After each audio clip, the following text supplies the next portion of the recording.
Bjorka, si hacker yang lagi ramai diperbincangkan. Gimana nasib kabar kasus Sambo? Misteri makna Henderson video klip memiliki tapi tetap sopan.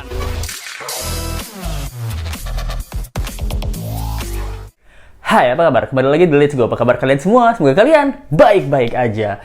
Let's Go update lagi nih kasus tentang Brigadir J. Nah, lebih tepatnya kasus tentang Sambo ya.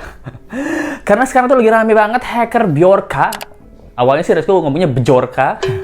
Tapi konyol ya, ternyata namanya Bjorka gitu. Lagi diperbincangkan di mana-mana sampai kita lupa sama kasus Sambo ini.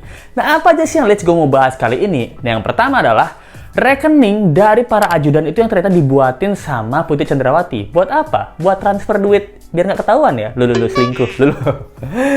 Lalu ada Ferdy Sambo. Ini yang katanya tuh bisa aja jadi psikopat atau mengalami gangguan mental dan bisa bebas gara-gara ini. Wah. Kemudian keterangan Bribka RR, polisi yang tidak tahu apa-apa tapi ingin menjadi justice kolaborator. Dia mengatakan bahwa yang nangis di Magelang itu ternyata bukan Putri Chandrawati. Siapa? Ayo. Tanpa berlama-lama lagi, let's go kita bahas. Jadi yang pertama tuh let's go mau bahas tentang Bjorka ya. Ini singkat aja bagi kalian yang nggak tahu pasti udah tahu ya. Bjorka ini adalah seorang hacker yang waktu itu kemarin ini itu nyerang situsnya pemerintah dan juga membocorkan 100 juta data-data masyarakat gitu loh. Hebat ya. Ini tuh bukan serangan hacker ya. Ini lebih tepatnya pembobolan situs negara Kominfo yang tidak ada gunanya. Kadang kan yang kita tahu ya bahwa Kominfo ini itu tuh atau situs-situs website pemerintah lainnya itu sangat mudah dibobol bagi seorang hacker loh. Pemerintah kita tuh bilangnya apa? Bilangnya tuh bukan kayak, oke hacker kamu sekarang membobol situs kita, lihat aja, kamu bakal saya tangkap, kita bakal tangkap kamu dan kita bakal masuk penjara. Enggak, pemerintah nggak bilang gitu. Pemerintah bilangnya, tolong para hacker, jangan serang situs pemerintah. Lah, ini situs pemerintah malah minta tolong sama hacker ya. Jangan-jangan data-data Sambo, kalau Sambo punya hacker, bisa di-delete semuanya berkas-berkas Sambo ini. Nah, di sini ada kaitannya sih Bjorka ini sama Sambo ya. Dia bilangnya kayak gini nih, dia sempat menge-tweet ya. Aku bacain tweetnya Bjorka ya. Dia bilang ke Tito Karnavian. How are you, sir, Tito Karnavian? Many people ask me about the Sambo case, but since Sambo is your guy, I hope you enough time to answer question from Indonesia citizen. Yang artinya adalah, apa kabar Pak Tito Karnavian? Banyak orang nih nanyain tentang kasusnya Sambo, tapi Sambo kan itu your guy ya. Tanda kutipnya banyak orang bilang sini, itu kan Sambo itu pacarmu ya. Atau ya your guy gitu. I hope you have enough time to answer the question. Aku harap kamu punya waktu buat jawabin pertanyaan-pertanyaan dari netizen Indonesia. Dan mengenai hal ini banyak orang yang mengatakan bahwa apakah benar Tito Karnavian pacarnya Sambo? Buset, bisa jadi ya loh. Maksudnya bukan bisa jadi ya, bisa-bisa aja nih netizennya mungkin ke sana. Ya karena kita udah pernah dapet isu bahwa Sambo ini adalah biseksual gitu. Nah, apakah Bjorka ini sarkastik atau memang ngomong gitu? Apakah sarkas? Kamu masa ngurusin pacarmu yang tanda kutip pacarmu itu udah sesama kepolisian tuh kamu nggak bisa ngapa-ngapain sih? Atau memang pacarmu, mantan pacar? Nggak. Ini nih, let's go bercanda ya Pak Om Tito Karnavian, nanti saya ditangkap nih. Nah, kemudian let's go mau bahas tentang ini nih, rekening ya. Jadi Putri Chandrawati itu punya banyak rekening atas nama ajudan-ajudannya. Nah, ada salah satunya Bribka RR sama si Yosua. Nah, kenapa dibuatin rekening? Ternyata Putri Chandrawati ini buatin rekening atas nama mereka itu untuk kebutuhan rumah tangga. Dan buku tabungan serta kartunya itu Putri Chandrawati yang megang. Katanya nih kalau Bribka RR ini untuk urusan rumah tangga, kalau Yosua ini untuk apa gitu, mungkin untuk ke pasar, untuk bayar listrik atau apa gitu. Ini polisi secara pembokat ya. Pantas Yosua nyetrika kemarin ini. Mungkin nyetrika baju anaknya Sambo itu bukan hal yang baru. Mungkin setiap hari mereka disuruh nyetrika baju anak, si Baradae disuruh antar makanan anaknya ke sekolah, mungkin Bribka RR sembunyi belakang kulkas ya. Omongannya kemarin, itu mungkin kulkasnya bocor, ya memang kerjaan sehari-hari gitu. ART Susi ini kerjanya apa? Kuat Ma'ruf yang supir ini kerjanya apa selain nyupir? Nemenin ibu bobo mungkin?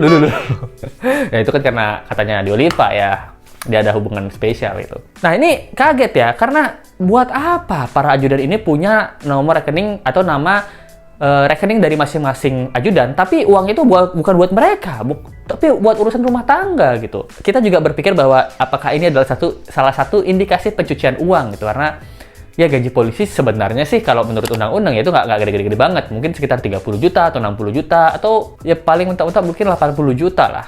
Tapi ratusan juta ada yang di rekening dan lain-lain itu membuat kita sedikit curiga ya bahwa kenapa polisi ini tajir-tajir. Mungkin dari bisnis ilegalnya masuk ke bisnis ilegal, untungnya 100 juta masukin ke rekeningnya si Yosua gitu. Jadi Yosua kamu ini udah masuk rekeningnya, besok kamu tolong beli cabe 1 ton sama bawang putih ya Yosua ya.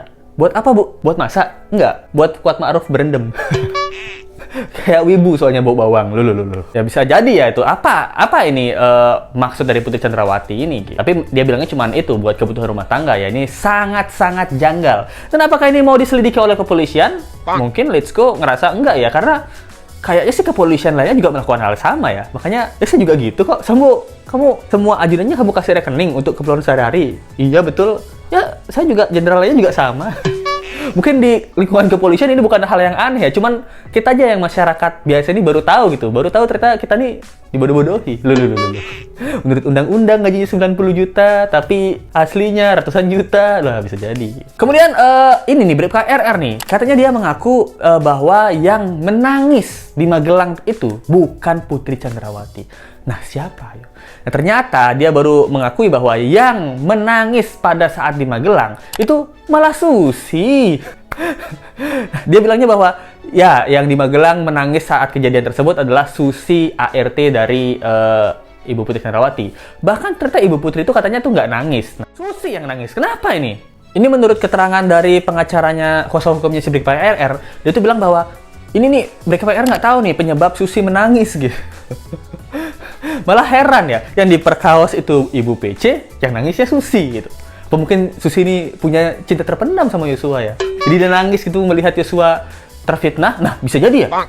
Jangan-jangan Susi ini malah tahu kejadian yang sebenarnya. Dia kan asistennya Ibu Putri Chandrawati ya. Jadi dia dipaksa berbohong, ataupun dia dipaksa tutup mulut, mengatakan tidak tahu apa-apa, dan dia nangis. Karena dia tahu yang sebenarnya terjadi gitu. Wah, kaget juga Let's Go dia. Ini kemungkinan ya, bisa jadi gitu. Tapi bukan yang omongin Let's Go benar ya, Let's Go menurut artikel ini ya. Wah, biasanya kan orang-orang ART itu kan biasanya polos, abis itu dari desa gitu. Disuruh bohong sama majikannya. Kamu jangan bilang-bilang ya. Pokoknya kamu bilang Yosua mau memperkosa saya. Aduh Bu, tak bisa Bu. Saya dari kampung. Saya ini gak bisa kalau berbohong-bohong begitu Bu. Gitu. Nah, bisa jadi kan. Setelah disuruh berbohong, dia menangis gitu karena mengetahui sebenarnya nggak seperti itu Pak Bribka RR, Pak Kuat Ma'ruf, Ibu yang memaksa Brigadir Yosua gitu. Nah, bisa jadi. Wah, ini mind blowing ya. Oke, itu dari keterangan Bribka RR ini apakah polisi mau menyelidiki juga? Apakah itu hal yang penting untuk ditanyakan? Nah, itu penting juga ya. Mungkin dari Bribka RR ini walaupun nggak sebanyak Baradae memberikan informasi, tapi at least ada sedikit lah informasi mengenai kejadian di Magelang gitu. Semoga ini diselidiki motifnya. Siapa tahu ART Susi ini memang orangnya polos gitu. Tapi kan sekarang Ibu Putri nggak ditahan ya. Jangan-jangan ART-nya ini masih di brainwash itu supaya kamu tetap ingat skenario yang awal ya. Jangan sampai kamu ngomong aneh-aneh. Nah, bisa jadi ya. Oh ya, kemudian juga Putri Chandrawati ini pernah minta anak itu sama Yosua gitu. Dilansir beberapa waktu lalu itu katanya tuh Ibu Putri Chandrawati itu pernah minta Yosua, ada nggak anak? Saya pengen adopsi anak. Nah, Yosua ini itu nanya ke orang tuanya, ada nggak anak nih? Ibu nih pengen adopsi anak gitu. Yosua ini nggak peka ya. Itu aja udah kecurigaan loh menurut Rizko. Bisa jadi kan Ibu Putrinya bilang, Yosua kamu ada anak nggak? Soalnya aku lagi pengen mengadopsi anak, pengen menyalurkan kasih sayangku sama anak gitu. Oh ya Bu, saya mau cari dulu, saya tanya papa saya di kampung. Nggak peka kamu. Mungkin Ibu PC kan, saya pengen adopsi anak tuh. Kalau nggak ada anak, ya kita buat aja dulu gimana? Nggak bisa jadi ya. Mungkin ini kode ya. Jangan lupa, kode-kode cewek ini susah dimengerti. Bilangnya pengen adopsi anak, maksudnya itu adopsi dari anak kamu gitu. Atau apa gitu. Ini kan bisa terjadi ya. Ini juga kejanggalan nih. Kejanggalan atau kebaikan ya? Menurut Let's Go sih, kalau Ibu Putri Chandrawati pengen adopsi anak itu kebaikan. Meminta Yosua untuk mencarikan adopsi anak itu keanehan. Adopsi anak kan bisa di shelter atau apa gitu. Ini mengadopsi anak yang direkomendasikan Yosua berarti kan. Apa dia mau main rumah-rumahan apa main anak-anakan gitu? Oke Yosua, kalau misalnya Yosua udah dapetin anak nih, oke Bu, saya ada anaknya saya udah dapet nih anak yang mau diadopsi. Oke, kalau gitu kita main peran, saya ibunya, kamu papanya ya. Anak-anaknya kita besarin berdua gitu. Lu jangan-jangan kayak gitu ya? Wah, ini mind blowing juga ini. Ini let's go baca kenapa dia minta adopsi anak menurut referensi Yosua ya? Apakah ini bisa jadi, informasi ini bisa jadi salah satu bantuan buat kepolisian? Nah, itu let's go kurang tahu ya. Nah, dan satu lagi ternyata ceritanya bahwa menurut Ferdy Sambo, dia tuh menyuruh Baradae atau Eliezer ini nembak, bukan nyuruh membunuh. Waduh, ikutan istrinya manipulatif ya. Jadi ceritanya dia gini, Ferdy Sambo tuh bilang, Eliezer, tembak gitu. Tembak itu maksudnya tembak lututnya, bukan membunuh, gitu katanya Ferdy Sambo ya, katanya kuasa hukum Ferdy Sambo. Ini kan let's go pernah buat teori tentang ini nih. Sebenarnya Ferdy Sambo ini cuman ancam-ancam ompong gitu, kayak misalnya Eliezer tembak dia. Pas Eliezer tembak, loh, kok beneran ditembak Eliezer? Saya bercanda, saya cuma mau nakut-nakutin Yosua. Lah, Eliezer polos mungkin. Lah, bapak bilang tadi suruh nembak, ya saya ikutin pak gitu. Kan bisa jadi kayak gitu ya, karena Deolipa nih bilang, Kamarudin Simanjuntak ya, bukan Deolipa. Kamarudin Simanjuntak pernah bilang bahwa Sambo ini orangnya tuh kaget-kagetan gitu, panik-panikan bahkan. Jadi mungkin dia nyuruh Eliezer tembak si Yosua, pasti tembak. Duh, kok ditembak beneran Eliezer? Saya bercanda loh Eliezer gitu. Nah, makanya nih dia nggak enak sama Eliezer. Jadi dia buat skenario nih. Ini kan salah pemimpin juga ya. Kan anak buah mengikuti apa kata pemimpin ya. Perintahnya nggak jelas, tembak Eliezer, tembak lututnya sebelah kiri.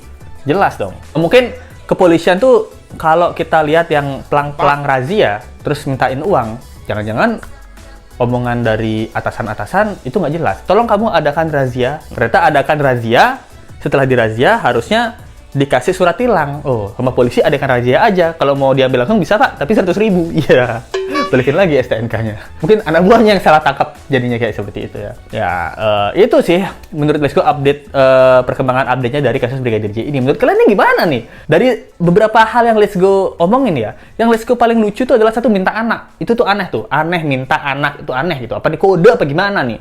Terus yang kedua itu nembak lutut. Ferdy Sambo nyuruhnya malah nembak lutut, bukan nyuruh membunuh. Itu tuh aneh tuh.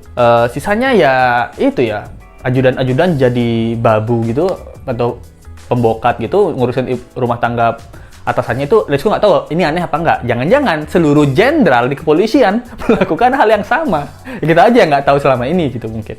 Ya itu dia yang bisa kita sampaikan. Let's Go disclaimer sekali lagi, apapun yang Let's Go omongin di sini adalah berdasarkan pertanyaan orang awam itu tentang artikel-artikel perkembangan dari kasus Brigadir J. Let's Go itu nggak menyebar hoak, ini bukan hoak. Let's Go nggak bilang apa yang Let's Go omongin ini benar. Ini adalah pemikiran orang awam, orang amatir setelah membaca artikel dari media digital dan konvensional gitu. Di mana media-media ini bersumber pada narasumber yang expert seperti kuasa hukum, terus keterangan dari kepolisian dan lain-lain gitu. Jadi sebagai orang awam, kita pas baca pertanyaan yang terlintas adalah ini. Jadi kalian boleh percaya boleh nggak? Terserah kalian. Kalau kalian punya teori-teori, tolong di komennya di bawah. Let's Go baca-bacaan teori-teori lucu-lucu gitu. Jangan lupa like, comment, share, dan subscribe video ini. Kita ketemu lagi di video berikutnya. Sampai jumpa lagi ya. Bye. Misteri makna behind the scenes video klip Memiliki tapi tetap sopan.